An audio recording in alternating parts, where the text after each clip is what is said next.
akan membahas bagaimana cara menumbuhkan serta menjaga kesuburan plankton di perairan. Baik, pertama kita akan membahas mulai dari awal apa yang sebenarnya dimaksud dengan plankton itu sendiri. Plankton sendiri dibagi menjadi dua, yaitu fitoplankton dan zooplankton. Fitoplankton adalah makhluk hidup yang melayang di kolom air dan bersifat layaknya seperti tanaman. Artinya, fitoplankton ini juga dapat melakukan fotosintesis dan menghasilkan oksigen, seperti tumbuhan pada umumnya. Sedangkan zooplankton adalah organisme plankton yang sifatnya menyerupai hewan. Keberadaan fitoplankton di perairan dapat dijadikan salah satu indikator untuk mengevaluasi kualitas dan tingkat kesuburan suatu perairan.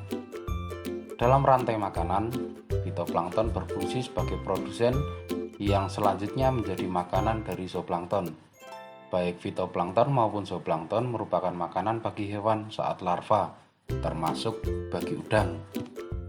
Menurut penelitian dari Samingan pada tahun 1993, fitoplankton merupakan dasar dari kehidupan organisme di perairan dan dalam sistem aliran energi menempati tropical level yang pertama. Sedangkan menurut Kolik pada penelitiannya di tahun 1991 bahwa sebagai dasar dari rantai makanan, maka ada hubungan yang erat antara jumlah fitoplankton yang tersedia dengan produksi ikan. Cara menyuburkan kolam dapat dilakukan dengan beberapa cara, yaitu yang pertama, penambahan mineral improvium 1 dan improvium 3 secara rutin pada saat awal penebaran dan selama berlangsungnya budidaya. Mineral merupakan unsur penting yang dibutuhkan plankton untuk tumbuh. Selain itu, hal ini dilakukan karena mineral dapat menaikkan alkalinitas yang akan membantu bakteri nitrifikasi untuk merombak amoniak menjadi nitrat yang akan dimanfaatkan oleh plankton untuk tumbuh. Mineral juga mampu menyentabilkan pH yang akan berpengaruh juga terhadap kesuburan, terutama kestabilan plankton dalam kolam. Yang kedua adalah fermentasi yang akan dimasukkan ke dalam kolam. Fermentasi juga dapat dilakukan untuk merangsang penumbuhan plankton. Fermentasi dapat dibuat dengan beberapa macam bahan seperti tetes tebu atau molase, bakteri Paraquamix, dedak, serta penambahan unsur nitrogen seperti pupuk ZA dan lain-lain dalam jumlah yang hanya sedikit.